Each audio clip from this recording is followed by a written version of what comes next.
بسم اللہ الرحمن الرحیم۔ السلام علیکم دوستو، جیسا کہ آپ جانتے ہیں کہ ہم جاسوسی ادب کے شاہکار مصنف مظہر کلیم ایم اے کے ناول فیوگی ٹاسک کا مطالعہ کر رہے ہیں۔ تو آئیے چلتے ہیں اس ناول کی ایپیسوڈ 6 کی طرف۔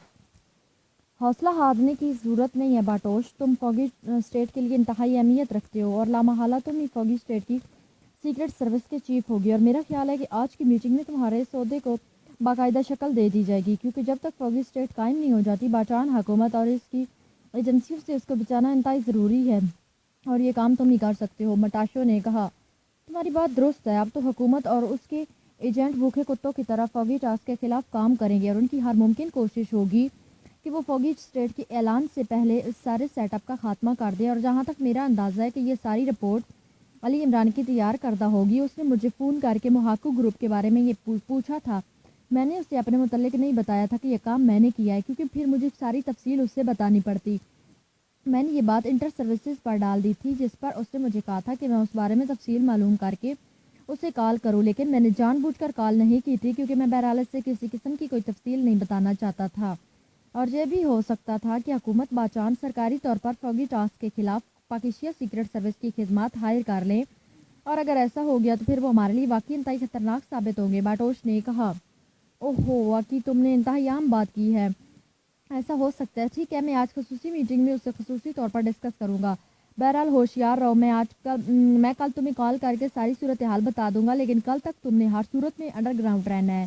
مٹاشو نے کہا، ٹھیک ہے، میں اب ہوشیار رہوں گا، اب میں خود سب سنبھال لوں گا۔ باٹوش نے کہا، اور اس کے ساتھ ہی دوسری طرف سے رابطہ ختم ہو جانے پر اس نے ریسیور رکھا، پھر اٹھ کر اس نے ساکٹ میں سے پلگ نکالا اور فون پیس اٹھا کر واپس الماری میں رکھا، اور اس کے ساتھ ہی اس نے دوبارہ وہی ٹرانسمیٹر اٹھا لیا جس پر پہلے اس نے کال ریسیو کی تھی۔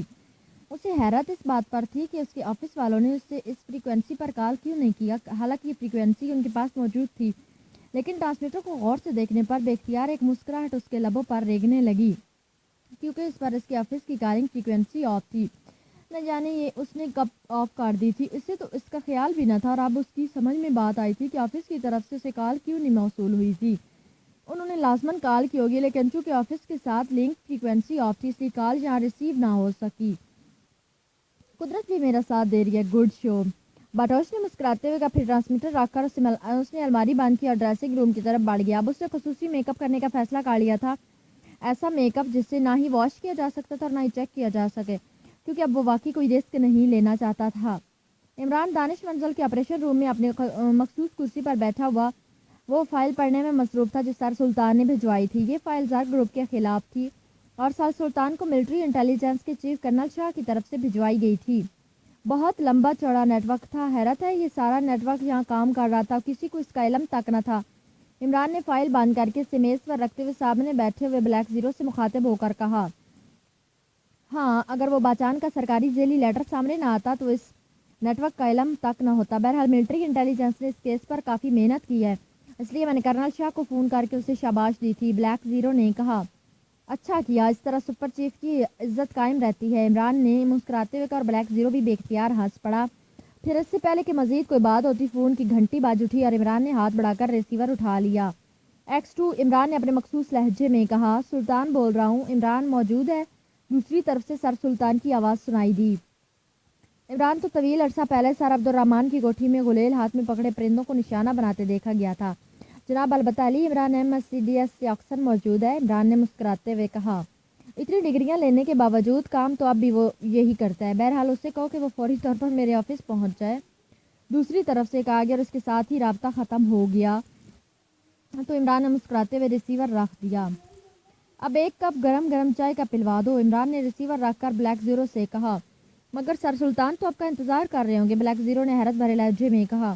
انتظار کا اپنا علیحدہ لطف ہوتا ہے بلیک زیرو، اور ان دنوں تو انتظار سے جانا شان بڑھانے کے مترادف ہو گیا۔ تم نے دیکھا نہیں کہ کوئی بھی تقریب ہو، عام لوگ تو ویسے ہی دیر سے آئیں گے، لیکن مہمان خصوصی تو خاص طور پر دیر سے آئے گا تاکہ اس کی شان میں مزید اضافہ اور عوام اس کا انتظار کرے۔ عمران نے جواب دیا تو بلیک زیرو بے اختیار ہنس پڑا۔ تو اب آپ سر سلطان کو انتظار کرا کر اپنی شان بنوانا چاہتے ہیں؟ بلیک زیرو نے کہا، ظاہر ہے اب میں chief of Pakistan secret service کا نمائندہ خصوصی ہوں، اور یہاں الفاظ خصوصی ساتھ لگ جائے وہاں ہر معاملے میں نقطہ نظر بھی خصوصی ہو جاتا ہے۔ عمران نے جواب دیا اور بلیک زیرو ایک بار پھر ہنس پڑا۔ سر سلطان انتہائی مصروف آفیسر ہیں اور اب یقیناً آپ کے انتظار میں سارا کام روک کر بیٹھے ہوں گے، اس لیے آپ انہیں مزید انتظار نہ کرائیں۔ البتہ وعدہ رہا کہ آپ کے جاتے ہی میں انہیں فون کر کے کہہ دوں گا کہ وہ آپ کے لیے چائے کا آرڈر دے دیں۔ بلیک زیرو نے کہا، اچھا اگر تم وعدہ کرتے ہو کہ وہاں مجھے چائے مل جائے گی تو چلو میں اپنی منہ نجی کر کے بغیر انتظار کرائے چلا جاتا ہوں، عمران نے اٹھتے ہوئے کہا اور بلیک زیرو بے اختیار ہنس پڑا۔ آپ کا مطلب ہے کہ سر سلطان آپ کو چائے تک نہیں پوچھیں گے، حالانکہ انہیں باقاعدہ انٹرٹینمنٹ الاؤنس حکومت کی طرف سے ملتا ہے۔ بلیک زیرو نے بھی احتراماً اٹھ کر کھڑے ہوتے ہوئے کہا، ملتا ہوگا لیکن وہ یہ الاؤنس اپنی کوٹھی کے کسی چوکیدار یا اس کے کسی رشتہ دار کو دے دیتے ہوں گے۔ ان کے نقطہ نظر سے یہ غریب لوگ اس الاؤنس کے زیادہ حقدار ہوتے ہیں، حالانکہ میں نے انہیں کئی بار کہا ہے کہ اس وقت پاکیشیا میں غربت کی جو عام سطح ہے میں تو اس سے بھی نیچے ہوں، لیکن وہ میری بات ہی نہیں مانتے۔ ان کا خیال ہے کہ مجھے پاکیشیا سیکرٹ سروس کا چیف بڑی بھاری رقومات کے چیک دیتا ہے، یا میں انہیں کیسے سمجھاؤں کہ گنجی دھوئے گی کیا اور نچوڑے گی کیا؟ عمران نے کہا اور تیزی سے بیرونی دروازے کی طرف مڑ گیا۔ اسی لیے تو کہتے ہیں کہ گنجا پان بھی اللہ تعالیٰ کی نعمتوں میں سے ایک نعمت ہے کہ بال دھونے سے جان چھوٹ جاتی ہے، بلیک زیرو نے کہا اور عمران اس کے اس خوبصورت جواب پر بے اختیار ہنس پڑا۔ تھوڑی دیر بعد اس کی کار تیزی سے سر سلطان کے آفس کی طرف بڑی چلی جا رہی تھی۔ السلام علیکم ورحمۃ اللہ وبرکاتہ یا سلطان اعظم، عمران نے آفس میں داخل ہوتی انتہائی مدبانہ لہجے میں کہا۔ وعلیکم السلام ورحمۃ اللہ وبرکاتہ، آؤ بیٹھو، میں نے تمہارے خصوصی طور پر چائے کا آرڈر دے دیا ہے، سر سلطان نے مسکراتے ہوئے جواب دیا تو عمران بے اختیار چونک پڑا۔ کیا مطلب؟ کیا بلیک زیرو نے واقعی آپ کو فون کر کے چائے کا کہہ دیا ہے؟ حد ہے فضول خرچی کی، ایک فون کال اس نے خواہ ضائع کر دی، عمران نے کرسی پر بیٹھتے ہوئے کہا۔ بلیک زیرو نے تو مجھے کال نہیں کی کیوں؟ کیا مطلب؟ کیا اس نے کال کرنی تھی؟ سر سلطان نے حیرت بھرے لہجے میں کہا۔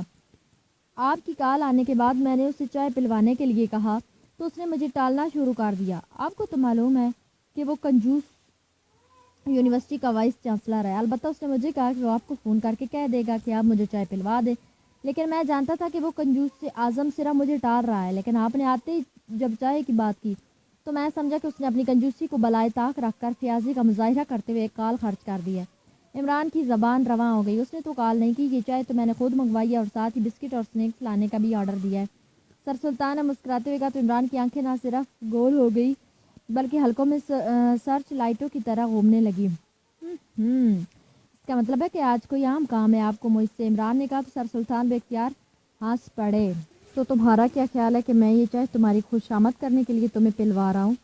کیا میں ویسے تمہیں کان سے پکڑ کر تم سے کام نہیں کرا سکتا؟ سر سلطان نے ہنستے ہوئے کہا، یہ بھی تو بزرگ ہی کہتے ہیں کہ جو گڑ کھانے سے مر سکتا اسے زہر دے کر مرنے کی کیا ضرورت ہے، عمران نے کہا اور سر سلطان بے اختیار ہنس پڑے۔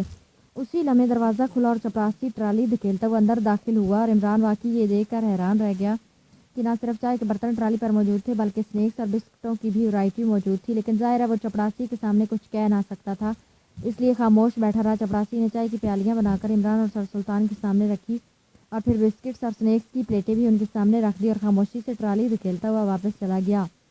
کیا آنٹی کو ابھی تک معلوم نہیں ہو سکا کہ آپ کی تنخواہ میں اضافہ ہو گیا ہے؟ حیرت ہے، عمران نے چائے کی پیالی اٹھاتے ہوئے کہا۔ تنخواہ میں اضافہ؟ کیا مطلب؟ کیسا اضافہ؟ سر سلطان نے حیرت بھرے لہجے میں کہا، یہ چائے اور اس کے ساتھ لوازمات، اس سے تو یہی معلوم ہوتا ہے کہ آپ کی تنخواہ میں اضافہ ہوا اور آنٹی کو اس کا علم نہیں ہے، ورنہ ظاہر ہے آنٹی آپ کو اس قدر فضول خرچ کہاں بننے دے سکتی تھی، عمران نے کہا اور سر سلطان بے اختیار ہنس پڑے۔ میں نے سوچا کہ تم ہر وقت گلہ کرتے رہتے ہو کہ میں تمہیں چائے نہیں پلواتا، اس لیے آج کا سر نکال دیا ہے، لیکن تم نے تو الٹی بیردیں الاپنا شروع کر دی ہے، سر سلطان نے کہا۔ آپ کچھ بھی کہیں، بہرحال آنٹی کو آج ہی اطلاع مل جائے گی، عمران نے کہا۔ ارے خواہ مخواہ کا فساد مت ڈلواؤ، وہ مجھ سے زیادہ تمہاری بات پر اعتبار کرتی ہیں، سر سلطان نے کہا۔ ظاہر ہے ان کے فائدے کی بات میں ہی کر سکتا ہوں، عمران نے کہا تو سر سلطان بے اختیار ہنس پڑے۔ چائے پینے کے ساتھ ساتھ یہ فائل دیکھو، سر سلطان نے ایک سائڈ پر رکھی فائل اٹھا کر عمران کے سامنے رکھتے ہوئے کہا۔ چائے تو اطمینان سے پی لینے دیجیے، عمران نے فائل اٹھا کر ایک طرف رکھتے ہوئے کہا تو سر سلطان بے اختیار ہنس پڑے۔ عمران نے ایک طویل سانس لیتے ہوئے فائل بند کر دی۔ آج رات آپ آنٹی سمیت ڈنر میرے ساتھ کریں، عمران نے فائل بند کرتے ہوئے کہا تو سر سلطان بے اختیار چونک پڑا، ان کے چہرے پر حیرت کے تاثرات ابھر آئے تھے۔ کیا مطلب؟ یہ اچانک تمہیں کیا ہو گیا ہے؟ سر سلطان نے انتہائی حیرت بھرے لہجے میں کہا۔ ظاہر ہے عمران کی بات ان کے لیے انتہائی غیر متوقع تھی۔ آپ نے چائے اس فائل کے لیے پلوائی تھی؟ میں جواب میں ڈنر کی آفر دے رہا ہوں، ابھی بھی آپ کو اعتراض ہے؟ عمران نے کہا تو سر سلطان نے بے اختیار ایک طویل سانس لیا۔ اس کا مطلب ہے کہ تم یہ کام نہیں کرو گے؟ سر سلطان کا لہجہ یا اخلاق خشک ہو گیا تھا۔ کون سا کام؟ عمران نے کہا، یہی فوگی ٹاسک کو ٹریس کر کے ختم کرنے کا۔ فائل نہیں پڑھی تم نے؟ سر سلطان نے قدر غصیلے لہجے میں کہا۔ سر سلطان، پاکیشیا سیکرٹ سروس پاکیشیا کی سلامتی کے لیے قائم کی گئی ہے، باچان کی سلامتی کے تحفظ کے لیے نہیں۔ باچان کے پاس اپنی سیکرٹ ایجنسیاں ہیں، انتہائی معروف ایجنٹ ہیں، انہیں اپنی سلامتی کے لیے خود حفاظتی اقدامات کرنے چاہیے، نہ کہ آپ کو فکر مند ہونا چاہیے، عمران نے خشک لہجے میں کہا۔ انہوں نے اپنی کوشش کر لیا لیکن وہ کامیاب نہیں ہو سکے، اسی لیے تو وہ پاکیشیا سیکرٹ سروس کی خدمات حاصل کرنا چاہتے ہیں، سر سلطان نے کہا۔ مجھے معلوم ہے کہ آپ نے اسی لیے چائے پلوائی تھی، کیونکہ آپ کو معلوم تھا کہ میں یہ کام نہیں کروں گا، اس لیے میں نے جواب میں ڈنر کی آفر کر دیا، لیکن یہ نہیں ہو سکتا کہ میں سیکرٹ سروس کے ممبران کی زندگیاں کسی دوسرے ملک کی سلامتی کے لیے داؤ پر لگا دوں، عمران نے صاف جواب دیتے ہوئے کہا۔ باچان کی سلامتی سے پاکیشیا کے بھی انتہائی گہرے مفادات متعلق ہیں، کیا مجھے اس کی تفصیل بتانی پڑے گی؟ سر سلطان نے کہا۔ ہوں گے، لیکن میرا فیصلہ یہی ہے کہ ہر ملک کو اپنی سلامتی کا تحفظ خود کرنا چاہیے، اور بس، عمران نے کہا اور اٹھ کر کھڑا ہو گیا۔ بیٹھو، سر سلطان نے اس بار قدر سخت لہجے میں کہا، تو عمران دوبارہ کرسی پر بیٹھ گیا۔ تو تمہارا یہ آخری فیصلہ ہے یا اس میں تبدیلی کی کوئی گنجائش ہے؟ سر سلطان کا لہجہ سرد تھا۔ جناب، عمران نے بولنا چاہا۔ ہاں یا نہ میں جواب دو؟ سر سلطان کا لہجہ مزید سرد ہو گیا۔ آپ میری بات سمجھنے کی کوشش کریں، فوگی ٹاسک ہمارا مسئلہ نہیں ہے، یہ باچان کا مسئلہ ہے، فوگی ٹاسک کے خلاف کام کرنا باچانیوں کا مسئلہ ہے، ہمارا مسئلہ نہیں ہے، عمران نے کہا۔ اوکے ٹھیک ہے، میں صدر صاحب کو کہہ دوں گا کہ چیف آف پاکیشیا سیکرٹ سروس اس معاملے میں کام سے انکاری ہیں، تم جا سکتے ہو، سر سلطان نے کہا۔ تو عمران اٹھا، اس نے سلام کیا اور واپس مڑ گیا۔ سر سلطان ہونٹ کھینچے خاموشی سے اسے جاتے دیکھتے رہے۔ تھوڑی دیر بعد عمران کی کار تیزی سے اپنے فلیٹ کی طرف بڑھی چلی جا رہی تھی، اس کے چہرے پر ویسی ہی سنجیدگی طاری تھی وہ اسے سر سلطان کو اس انداز میں انکار کرنے پر بے حد دکھ ہوا تھا، لیکن اپنی بات پر مصر تھا کہ وہ باچانیوں کی سلامتی کے لیے اپنے ساتھیوں کی زندگیوں پر داؤ پر کیوں لگائے۔ اسے معلوم تھا کہ سر سلطان کی ناراضگی وقتی ہوگی اور بعد میں وہ بھی اس کے موقف کے قائل ہو جائیں گے، لیکن اس کے باوجود اس انداز میں انکار کی وجہ سے اس کے ذہن پر افسوس اور دکھ کا گہرا تاثر قائم تھا۔ فلیٹ پہنچ کر وہ خاموشی سے سٹنگ روم میں جا کر بیٹھ گیا۔ صاحب، چائے لے آؤں؟ سلیمان نے دروازے پر آ کر انتہائی مؤدبانہ لہجے میں کہا۔ نہیں، میں ابھی سر سلطان کے آفس سے چائے پی کر آیا ہوں، عمران نے اس طرح سنجیدہ لہجے میں کہا۔ توبہ کر لیجیے، اللہ تعالیٰ معاف کرنے والا ہے، اب ہلکے پھلکے ہو جائیں گے، سلمان نے کہا اور آگے بڑھ گیا تو عمران بے اختیار چونک پڑا۔ سلمان، عمران نے اونچی آواز میں جواب دیا۔ جی صاحب۔ چند لمحہ بعد سلمان دروازے پر نمودار ہوا۔ کس بات کی توبہ کرنے کا مشورہ دے رہے ہو؟ تمہارا کیا خیال ہے کہ میں نے کوئی گناہ کیا ہے؟ عمران نے غصیلے لہجے میں کہا۔ آپ کی کیفیت بتا رہی ہے صاحب کہ آپ نے کسی کا دل دکھایا، اور میرا خیال ہے اس سے بڑا گناہ اور کوئی نہیں ہے۔ بہرحال اللہ تعالیٰ غفور رحیم ہے، اس لیے توبہ کرنے سے انسان کی روح ہلکی پھلکی ہوتی ہے، ورنہ آپ کی روح پر موجود یہ بوجھ بڑھتا ہی جائے گا، سلمان نے انتہائی سنجیدہ لہجے میں کہا۔ تو عمران نے حیرت بھری نظروں سے اسے دیکھنے لگا۔ کیا بات ہے؟ کیا تم نے کوئی وظیفہ یا چلہ تو نہیں کرنا شروع کر دیا کہ تمہیں بس دوسرے کی شکل دیکھ کر سب کچھ معلوم ہو جاتا ہے؟ کیا میرے چہرے پر لکھا ہوا ہے کہ میں نے کسی کا دل دکھایا ہے؟ عمران نے حیرت بھرے لہجے میں کہا۔ جناب، انسان کا چہرہ اس کے ذہن اور دل کا آئینہ ہوتا ہے، اس لیے آپ جو کچھ کر کے آ رہے ہیں وہ آپ کے چہرے پر صاف پڑا جا سکتا ہے۔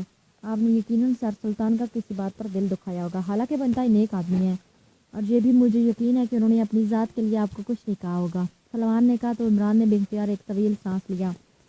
مجھے حیرت ہے کہ تم اس فلیٹ میں رہتے رہتے بزرگ بنتے جا رہے ہو۔ بہرحال بات تمہاری ٹھیک ہے، میں نے واقعی سر سلطان کا دل دکھایا، جس کا مجھے انتہائی افسوس ہے، لیکن میں صرف سر سلطان کا دل خوش کرنے کے لیے پاکیشیا سیکرٹ سروس کے ارکان کی زندگیاں تو داؤ پر نہیں لگا سکتا، عمران نے کہا۔ تو آپ کا خیال ہے کہ سیکرٹ سروس کے ارکان کی زندگیوں کا دارمدار آپ پر ہے؟ اگر آپ کسی مشن پر انہیں لے جاتے ہیں تو کیا آپ ان کی زندگیوں کی گارنٹی دے کر لے جاتے ہیں، اور سر سلطان کے کہنے پر ان کی زندگیاں داؤ پر لگ جاتی ہیں؟ سلمان نے کہا۔ تو عمران کے چہرے پر بے اختیار ہلکی سی شرمندگی کے تاثرات ابھر آئے۔ تمہاری بات درست ہے، زندگی اور اللہ کے ہاتھ میں ہے، لیکن مشن پاکیشیا کی سلامتی کا نہیں، باچان کی سلامتی کا ہے، عمران نے کہا۔ تو سلمان بے اختیار مسکرا دیا۔ مجھے معلوم ہے کہ جب آپ کا کوئی ساتھی شدید زخمی ہوتا ہے تو آپ سجدے میں گر کر گڑ گڑا کر اس کی زندگی کی دعائیں مانگتے رہتے ہیں، کیوں مانگتے ہیں؟ کیا اس وقت آپ کی سلامتی کا مسئلہ ہوتا ہے یا کسی دوسرے کی سلامتی کا؟ سلمان نے کہا۔ تو عمران بے اختیار اچھل پڑا، اس کے چہرے پر جقلا شدید حیرت کے تاثرات ابھر آئے تھے۔ اوہو، گڈ شو سلمان، تم نے کمال کر دیا، واقعی تم نے میری آنکھیں کھول دی ہیں. دوستوں اور ساتھیوں کی سلامتی مشترکہ ہوتی ہے. اوہو ویری بیڈ. میں نے واقعی محدود انداز میں سوچا. عمران نے شرمندہ سے لہجے میں کہا اور اس کے ساتھ ہی اس نے ریسیور اٹھایا اور تیزی سے نمبر ڈائل کرنے شروع کر دیے. PA2 سیکٹری خارجہ. رابطہ قائم ہوتے ہی دوسری طرف سے سر سلطان کے PA کی آواز سنائی دی. علی عمران بول رہا ہوں، سر سلطان سے بات کراؤ. عمران نے تیز لہجے میں کہا. اوہ عمران صاحب، آپ کے جانے کے بعد صاحب کی طبیعت اچانک خراب ہوگی، اس لیے انہوں نے باقی مصروفیات منسوخ کر دی. وہ آرام کرنے کوٹھی پر چلے گئے ہیں. دوسری طرف سے PA نے کہا. اوہ اچھا. عمران نے چونک کر اور پھر کریڈل دبا کر اس نے ٹون آنے پر دوبارہ نمبر ڈائل کرنے شروع کر دیے. اس کا دل تیزی سے دھڑکنے لگا تھا کیونکہ اب اتنی بات تو وہ سمجھ گیا تھا کہ اس کے صاف انکار نے سر سلطان کو صدمہ پہنچایا ہے. جی صاحب. رابطہ قائم ہوتی ملازم کی آواز سنائی دی. علی عمران بول رہا ہوں، سر سلطان سے بات کراؤ. عمران نے کہا. بڑے صاحب بیمار ہیں جناب، ڈاکٹر نے چیک کر رہے ہیں. دوسری طرف سے کہا گیا. او اچھا، میں خود آ رہا ہوں. عمران نے کہا اور ریسیور رکھ کر وہ تیزی سے اٹھا اور پھر تقریباً دوڑتے ہوئے انداز میں بیرونی دروازے کی طرف بڑھتا چلا گیا. کیا ہوا صاحب؟ سلمان نے پریشان ہو کر کچن سے باہر آتے ہوئے پوچھا. سر سلطان کو میرے انکار سے اس قدر صدمہ پہنچا ہے کہ وہ بیمار ہو گئے. میں ان کی کوٹھی جا رہا ہوں. عمران نے دروازے کے قریب پہنچ کر مڑتے ہوئے کہا. ان کا قصور نہیں ہے جناب، انہیں آپ پر مان تھا، اس لیے آپ کے انکار کے بعد ان کی یہ حالت تو ہونی ہی تھی. سلمان نے دروازے کی طرف بڑھتے ہوئے کہا اور عمران ہونٹ پیچھے تیزی سے مڑا اور پھر کئی سیڑھیاں پھلانگتا ہوا وہ نیچے سڑک پر پہنچا. تھوڑی دیر بعد اس کی کار خاصی تیز رفتاری سے سر سلطان کی رہائش گاہ کی طرف بڑھی چلی جا رہی تھی. کوٹھی کا پھاٹک کھلا ہوا تھا. عمران نے کار پورچ میں روکی اور پھر اچھل کر وہ نیچے اترا اور دوڑتا ہوا اندرونی طرف وہ بڑھ گیا. صاحب سلام. ایک طرف موجود ایک ملازم نے سلام کرتے ہوئے کہا. کیا حال ہے سر سلطان کا؟ عمران نے انتہائی بے چین سے لہجے میں کہا. ابھی ڈاکٹر صاحب اندر ہیں، بڑی بیگم صاحبہ بھی اندر ہیں، اللہ تعالیٰ کا کرم ہے، ملازم نے کہا. تو عمران نے ایک بار پھر بے اختیار ہونٹ کھینچ لیا اور تھوڑی دیر بعد وہ سر سلطان کے مخصوص کمرے میں دروازہ کھول کر داخل ہوا تو سر سلطان بیڈ پر لیٹے ہوئے تھے اور ڈاکٹر صدیقی ان کے ساتھ کرسی پر بیٹھا ہوا تھا. سر سلطان کی بیگم بھی دوسری طرف کھڑی تھی. ان کے چہرے پر شدید ترین پریشانی کے تاثرات نمایاں تھے. سر سلطان کی آنکھیں باندھی. کیا ہوا ہے انہیں؟ ڈاکٹر صدیقی. کیا ہوا ہے؟ عمران نے سر سلطان کی بیگم کو سلام کرتے ہوئے ڈاکٹر صدیقی سے مخاطب ہو کر بے چین سے لہجے میں پوچھا. عمران صاحب، انہیں کوئی اچانک صدمہ پہنچا ہے، بہرحال گھبرانے کی ضرورت نہیں ہے، جلد ٹھیک ہو جائیں گے، ڈاکٹر صدیقی نے جواب دیا. عمران بیٹے یہ بتاتے ہی نہیں کہ انہیں کیا صدمہ پہنچا ہے. میں تو شدید پریشان ہوں، سر سلطان کی بیگم نے تقریباً روتے ہوئے لہجے میں کہا. آنٹی پریشانی کی کوئی بات نہیں، مجھے معلوم ہے کہ انہیں کیا ہوا ہے، ابھی سر سلطان کو دوبارہ چاقو سے بند کر دوں گا. عمران نے کہا. اللہ تعالیٰ تمہاری زبان مبارک کرے بیٹے. سر سلطان کی بیگم نے کہا. کیا یہ بے ہوش ہیں یا سو رہے ہیں؟ عمران نے ڈاکٹر صدیقی سے پوچھا. کیونکہ سر سلطان اسی طرح آنکھیں بند کیے لیٹے ہوئے تھے، میں نے انہیں سکون آور انجیکشن لگایا ہے تاکہ ذہن پر موجود دباؤ ہلکا ہو جائے. یہ ابھی 10-15 منٹ بعد ٹھیک ہو جائیں گے، ڈاکٹر صدیقی نے کہا. تو عمران نے اس بات میں سر ہلا دیا. کیا ہوا بیٹے؟ تم کہہ رہے ہو کہ تم جانتے ہو کہ کیا ہوا ہے، کچھ مجھے تو بتاؤ. سر سلطان کی بیگم نے کہا. کوئی خاص بات نہیں ہے آنٹی. سر سلطان نے مذاق کو سنجیدہ سمجھ لیا ہے. ایک مشن کے سلسلے میں انہوں نے مجھ سے بات کی تو میں نے انکار کر دیا، بس وہ بگڑ گئے. میں نے مذاق کو قدرے طویل کر دیا تو ان کی طبیعت بگڑ گئی. حالانکہ میں نے کام شروع کر دیا تھا. میں چاہتا تھا کہ سر سلطان کو اچانک یہ سرپرائز دوں کہ کام ہو چکا ہے، لیکن پھر مجھے اطلاع ملی کہ سر سلطان کی طبیعت بگڑ گئی ہے اور وہ کوٹھی چلے گئے. تو میں سمجھ گیا کہ کیا ہوا، اس لیے میں آیا ہوں. عمران نے مسکراتے ہوئے کہا. او بیٹے، ایسے مذاق مت کیا کرو، یہ تو تمہیں اس قدر چاہتے ہیں کہ گھر میں بھی ہر وقت تمہاری قصیدے پڑھتے ہیں. تمہارے مذاق اور انکار سے مجھے یقیناً دکھ پہنچا. سر سلطان کی بیگم نے کہا. یہی غلطی ہو گئی ہے آنٹی، میری تو کیا میرے ڈیڈی کی بلکہ ڈیڈی کی بھی توبہ. عمران نے دونوں ہاتھوں سے اپنے کان پکڑتے ہوئے کہا. تو سر سلطان کی بیگم کے ساتھ ساتھ ڈاکٹر صدیقی بھی بے اختیار مسکرا دی. اسی لمحے سر سلطان کے جسم میں حرکت کے تاثرات نمودار ہونے شروع ہو گئے اور پھر تھوڑی دیر بعد انہوں نے آنکھیں کھول دی. ارے یہ کیا ہوا ڈاکٹر صاحب آپ؟ سر سلطان نے پوری طرح ہوش میں اٹھنے کی کوشش کرتے ہوئے کہا. لیٹے رہیے، آپ کی طبیعت خراب ہے، لیٹے رہیے، ڈاکٹر صدیقی نے کہا. اسی لمحے عمران نے اپنے دونوں ہاتھوں سے اپنا دونوں کان پکڑ لیے. ارے عمران، تم بھی یہاں ہو؟ یہ سب کیا ہو رہا ہے اور یہ تم نے اپنے کان کیوں پکڑ رکھے ہیں؟ یہ سب کیا ہو رہا ہے؟ سر سلطان نے بخلائے انداز میں اٹھ کر بیٹھتے ہوئے کہا. ان کے چہرے پر حیرت کے تاثرات تھے. میری توبہ، میرے ڈیڈی کی توبہ، میرے دادا کی توبہ، میرے پردادا کی توبہ. عمران نے اسی طرح دونوں ہاتھوں سے کان پکڑے پکڑے توبہ شروع کر دی. یہ کیا بکواس کر رہے ہو؟ نان سینس. یہ کیا کہہ رہے ہو؟ سر سلطان نے غصیلے لہجے میں کہا. پہلے آپ مجھے معاف کر دیں ورنہ میں ابھی سب کے سامنے مرغا بن کر بانگ دینا شروع کر دوں گا۔ عمران نے کہا تو سر سلطان بے اختیار ہنس پڑے۔ اچھا معاف کیا، تم یہ ڈرامہ پلیز مت کرو، یہ سب کیا بکواس ہے؟ ڈاکٹر صدیقی آپ کو کس نے بلایا؟ میں تو ویسے ہی بس آرام کرنے گھر آ گیا تھا، سر سلطان نے کہا۔ اب باقی ٹھیک ہے، اس لیے مجھے اب اجازت دے۔ ڈاکٹر صدیقی نے مسکراتے ہوئے اٹھ کر کھڑے ہو گئے۔ میں آپ کے لیے اور عمران بیٹے کے لیے چائے بھجواتی ہوں۔ سر سلطان کی بیگم نے بھی سر سلطان کو دیکھ کر اور ڈاکٹر صدیقی کی بات سن کر انتہائی مسرت بھرے لہجے میں کہا، پھر وہ دونوں آگے پیچھے کمرے سے باہر چلے گئے۔ یہ کیا شرارت تھی؟ یقیناً یہ سب تم نے کیا ہوگا، سر سلطان نے عمران سے مخاطب ہو کر کہا، جو اب بڑے اطمینان بھرے انداز میں کرسی پر بیٹھا ہوا تھا۔ میں نے آپ کے آفس فون کیا تو آپ کے پی اے نے بتایا کہ آپ کی طبیعت اچانک خراب ہو گئی اور آپ کے گھر چلا آیا۔ جس پر میں نے یہاں فون کیا تو پتہ چلا کہ ڈاکٹر صاحب پہنچ چکے ہیں۔ چنانچہ میں بھاگتا ہوا یہاں آیا تاکہ آپ اپنی وصیت میں تبدیلی نہ کر دیں۔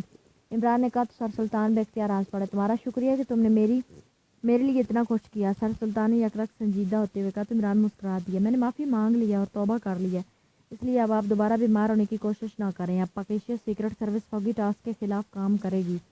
عمران نے کہا تو سر سلطان بے اختیار چونک کر عمران کی طرف دیکھنے لگے۔ ان کے چہرے پر یک لخت مزید سنجیدگی کی تہ چڑھتی چلی گئی۔ نہیں، اب ایسا نہیں ہوگا۔ تم صرف اس لیے اقرار کر رہے ہو کہ تمہارا خیال ہے کہ تمہارے انکار کی وجہ سے میری طبیعت بگڑ گئی ہے۔ ٹھیک ہے، یہ مجھے ذاتی طور پر تمہارے اس صاف جواب نے شدید صدمہ پہنچایا تھا، لیکن اب جو کچھ ہونا تھا ہو چکا ہے۔ میں نے چیف سیکرٹری باچان سے معذرت کر لی ہے، اس لیے اب اس بات کو چھوڑو اور کوئی اور بات کرو۔ سر سلطان نے اسی طرح سنجیدہ لہجے میں کہا۔ اسی لمحے دروازہ کھلا اور ملازم ٹرالی دھکیلتا ہوا اندر داخل۔ اس نے چائے کے برتن میز پر لگانے شروع کر دیا۔ آپ کو غلط فہمی ہوئی ہے جناب کہ میں آپ کی طبیعت بگڑنے کے خطرے سے اقرار کر رہا ہوں۔ مجھے تو آپ کی طبیعت بگڑنے کا علم ہی اس وقت ہوا جب میں نے رضامندی کا کوشن دینے کے لیے آپ کو فون کیا۔ البتہ اس کایا پلٹ میں super chief of secret service کا ہاتھ ہے۔ عمران نے چائے کی پیالی اٹھا کر سر سلطان کی طرف بڑھاتے ہوئے کہا، سپر چیف کیا مطلب؟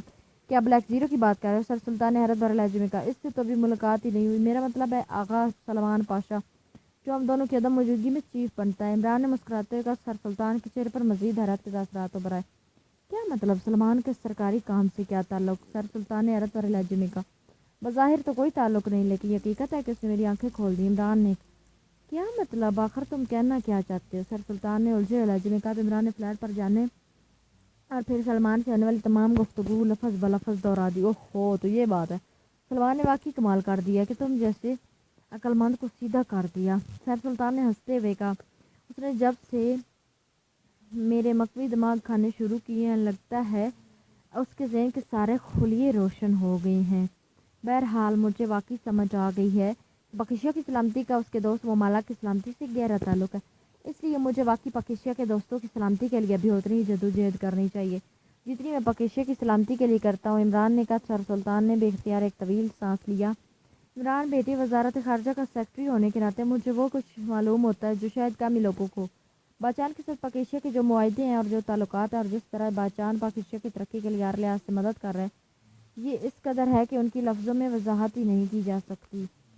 کافرستان اور اسرائیل حتیٰ کہ ایکڈیمیا نے بھی باچان پر زبردست دباؤ ڈالا کہ وہ پاکیزیا کی مدد سے ہاتھ کھینچ لے، لیکن باچان نے ان کے دباؤ کا ہر سطح پر مقابلہ کیا، اور اگر باچان تقسیم ہو جاتا اور فوجی اسٹیٹ قائم ہو جاتی تو باچان کو جو نقصان پہنچے گا سو پہنچے گا۔ سب سے زیادہ نقصان پاکیزیا کو پہنچے گا، اس لیے میں چاہتا تھا کہ پاکیزیا سیکرٹ سروس اس تنظیم کے خلاف کام کرے۔ پھر چیف سیکرٹری باچان آزبیل شیوٹو نے بھی وہ سب کچھ سمجھتے ہوئے مجھ سے ذاتی درخواست کی تھی، کیونکہ جب انہیں میں نے بتایا کہ پاکیزیا میں اسلحہ سپلائی کرنے والے زرق گروپ کے رابطے روسیائی ریاستوں سے تھے تو وہ یہ سارا کھیل سمجھ گیا۔ انہیں معلوم ہو گیا کہ اس فوگی ٹاسک کے پیچھے روسیا کی طاقت موجود ہے اور باچانی ایجنٹ اس کے خلاف مؤثر طور پر کام نہ کر سکیں گے۔ اس کے علاوہ باچان کا سب سے معروف ایجنٹ باڈوش ہے اور وہ فوگی ٹاسک کے ساتھ ہے۔ یہ ساری باتیں سامنے رکھ کر انہوں نے سرکاری طور پر اور ذاتی طور پر درخواست کی تھی، لیکن تم نے جس طرح صاف انکار کر دیا اس سے واقعی مجھے بھی حد دکھ پہنچا تھا۔ تمہیں اب چلو میری ذات پر ہی نہ صحیح، پاکیزیا کے مفاد کے بارے میں بھی سمجھنے کی صلاحیت نہیں رہی۔ سر سلطان جب بولنے پر آئے تو مسلسل بولتے چلے گئے۔ واقعی مجھ سے غلطی ہو گئی تھی، بہرحال میں انسان ہوں، میں نے اس گہرے انداز میں نہ دیکھا تھا۔ البتہ اب آپ بھی بے فکر رہیں، پاکیزیا سیکرٹ سروس اس فوگی ٹاسک کے خلاف بھرپور انداز میں کام کرے گی اور انشاءاللہ ہم اس کا خاتمہ کرنے میں کامیاب ہو جائیں گے۔ عمران نے کہا، پھر میں چیف سیکرٹری شیوٹو کو اطلاع کر دوں؟ سر سلطان نے مسرت بھرے لہجے میں کہا، ہاں لیکن آپ انہیں کہہ دیں کہ وہ اس کا پروپیگنڈا نہ کریں، ہم اپنے طور پر کام کریں گے اور جب ضرورت ہوگی ہم ان سے رابطہ کر لیں گے۔ عمران نے کہا۔ سر سلطان نے اس بات میں سر ہلایا اور عمران ان سے اجازت لے کر کمرے سے باہر آیا۔ فوگی جزیرہ باچان کا دوسرا بڑا جزیرہ تھا اور یہ جزیرہ ٹاکیو جزیرے سے ہٹ کر قدرے جنوب مشرق میں تھا۔ اس بڑے جزیرے کے دو چھوٹے چھوٹے 4 اور جزیرے تھے، لیکن یہ چھوٹے جزیرے بھی آباد تھے اور باچان کا حصہ تھے۔ فیوگی جزیرہ ٹاکیو کے بعد سب سے ترقی یافتہ جزیرہ تھا۔ اس جزیرے کے مغربی حصوں میں سیاحوں کے لیے خصوصی تفریح گاہیں، ہوٹل اور کلب وغیرہ بنائے گئے تھے، اس لیے اس حصے کو ٹورسٹ ایریا کہا جاتا تھا اور یہ حصہ واقعی اس قدر خوبصورت اور ترقی یافتہ تھا کہ یہاں دنیا بھر کے سیاح ہر وقت تقریباً موجود رہتے تھے۔ اس ٹورسٹ ایریا کے ایک شاندار 8 منزلہ ہوٹل کے نیچے بنے ہوئے خفیہ تہہ خانوں میں فیوگی ٹاسک کا خفیہ ہیڈ کوارٹر قائم کیا گیا تھا، لیکن اس ہیڈ کوارٹر کا راستہ اس ہوٹل سے نہ جاتا تھا بلکہ اس کا راستہ قریب ہی ایک اور پرائیویٹ کلب میں رکھا گیا تھا۔ اس کا نام فوگی شوٹنگ کلب تھا، بلکہ فوگی ٹاسک کی طرف سے اب تک جو اسلحہ خریدا گیا تھا وہ فوگی کے گرد جزیروں میں خفیہ طور پر محفوظ کیا گیا تھا۔ شوٹنگ کلب کے ایک آفس نما کمرے میں اس وقت باٹوش ایک میز کے پیچھے ریوالونگ چیئر پر بیٹھا ہوا تھا۔ اس نے مستقل نوعیت کا ایسا میک اپ کر لیا تھا جو نہ ہی کسی میک اپ واشر سے واش ہو سکتا تھا اور نہ اسے کسی بھی صورت چیک کیا جا سکتا تھا، اس لیے اب وہ ایک مختلف آدمی تھا اور اس روپ میں اس کا نام راسکو تھا اور اسے فیوگی ٹاسک کا چیف سیکیورٹی آفیسر مقرر کیا گیا تھا اور یہ اس کا آفس تھا، جبکہ فوگی ٹاسک کے لیے کام کرنے والے ایک انتہائی تربیت یافتہ گروپ اسے مختلف سرگرمیوں کے لیے دیا گیا تھا۔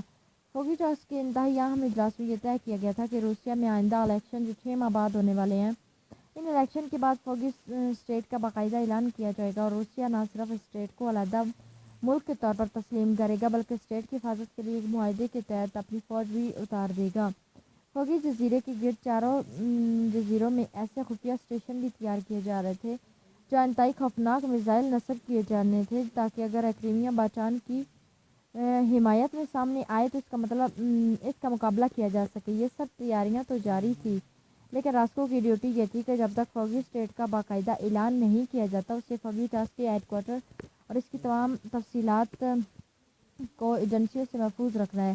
یہ اطلاع بھی انہیں مل چکی تھی کہ حکومت باچان نے پاکستانی سیکرٹ سروس کو فوگی ٹاسک کے مختلف کام کرنے کے لیے بھیجنے کی درخواست کی تھی، لیکن پاکستانی سیکرٹ سروس کے چیف نے صاف انکار کر دیا تھا اور حقیقت یہ ہے کہ اس اطلاع کے بعد واٹوش نے دل میں اطمینان کا سانس لیا کیونکہ وہ حیران اور اس کے ساتھیوں کی صلاحیت سے عمران اور اس کے ساتھیوں کی صلاحیت سے اچھی طرح واقف تھا۔ باچانی ایجنٹوں حتیٰ کہ کریمین ایجنٹوں کی بھی اسے فکر نہ تھی کیونکہ اسے معلوم تھا کہ ان کے خلاف مؤثر دفاع کر لے گا۔ اس وقت بھی وہ اپنے آفس میں بیٹھا فائل کے مطالعے میں مصروف تھا کہ فون کی گھنٹی بج اٹھی تو باٹوش نے ہاتھ بڑھا کر ریسیور اٹھا لیا۔ یس راسکو بول رہا ہوں، باٹوش نے کہا۔ مٹاشو بول رہا ہوں، دوسری طرف سے فوگی ٹاسک کے ایک مٹاشو کی آواز سنائی دی۔ اوہ کیا کوئی خاص بات ہے؟ یہ دوسری طرف سے براہ راست کال کی ہے؟ باٹوش نے چونک کر پوچھا کیونکہ مٹاشو اس طرح کی کال شاذ و نادر ہی کرتا تھا۔ ہاں، انتہائی اہم اطلاع ہے، پاکستانی سیکرٹ سروس نے فوگی ٹاسک کے خلاف کام کرنے کی حامی بھر لی ہے، دوسری طرف سے کہا گیا تو باٹوش بے اختیار اچھل پڑا۔ اوہ لیکن پہلے تو انہوں نے انکار کر دیا تھا، پھر کیا ہوا؟ باٹوش نے حیرت بھرے لہجے میں کہا۔ یہ تو معلوم نہیں ہو سکا کہ یہ کایا پلٹ کیسے ہوئی۔ بہرحال چیف سیکرٹری باچان کو پاکستانی سیکرٹری وزارت خارجہ سر سلطان نے فون کیا ہے۔ ہم نے وہاں باقاعدہ چیکنگ کرا رکھی ہے، اس لیے جیسی کال موصول ہوئی ہمیں فوراً اطلاع مل گئی ہوگی۔ اس طرح سر سلطان نے چیف سیکرٹری سے کہا کہ وہ اس بات کو اوپن نہ کرے، پاکستانی سیکرٹ سروس وہاں اپنے طور پر کام کرے گی، جب ضرورت پڑے گی وہ ان سے رابطہ کر لے گی۔ مٹاشو نے کہا ٹھیک ہے، انہیں بھی علم ہو جائے گا کہ اس بار ان کا واسطہ کس سے پڑنے والا ہے۔ باٹوش نے قدر غصیلے لہجے میں کہا ظاہر ہے پاکستانی سیکرٹ سروس کو علی عمران ہی لیڈ کرے گا۔ یہ علی عمران تمہارا گہرا دوست ہے، کیا اس پر تم اپنی شناخت کو ظاہر کرو گے؟ مٹاشو نے کہا اس کی ضرورت نہیں ہے کیونکہ اسے اطلاع بہرحال مل چکی ہے کہ باٹوش اب برطانوی حکومت کو چھوڑ کر فوگی ٹاسک میں شامل ہو چکا اور اسے یہ بھی معلوم ہے کہ اب اس کا مقابلہ بہرحال باٹوش سے ہوگا۔ باٹوش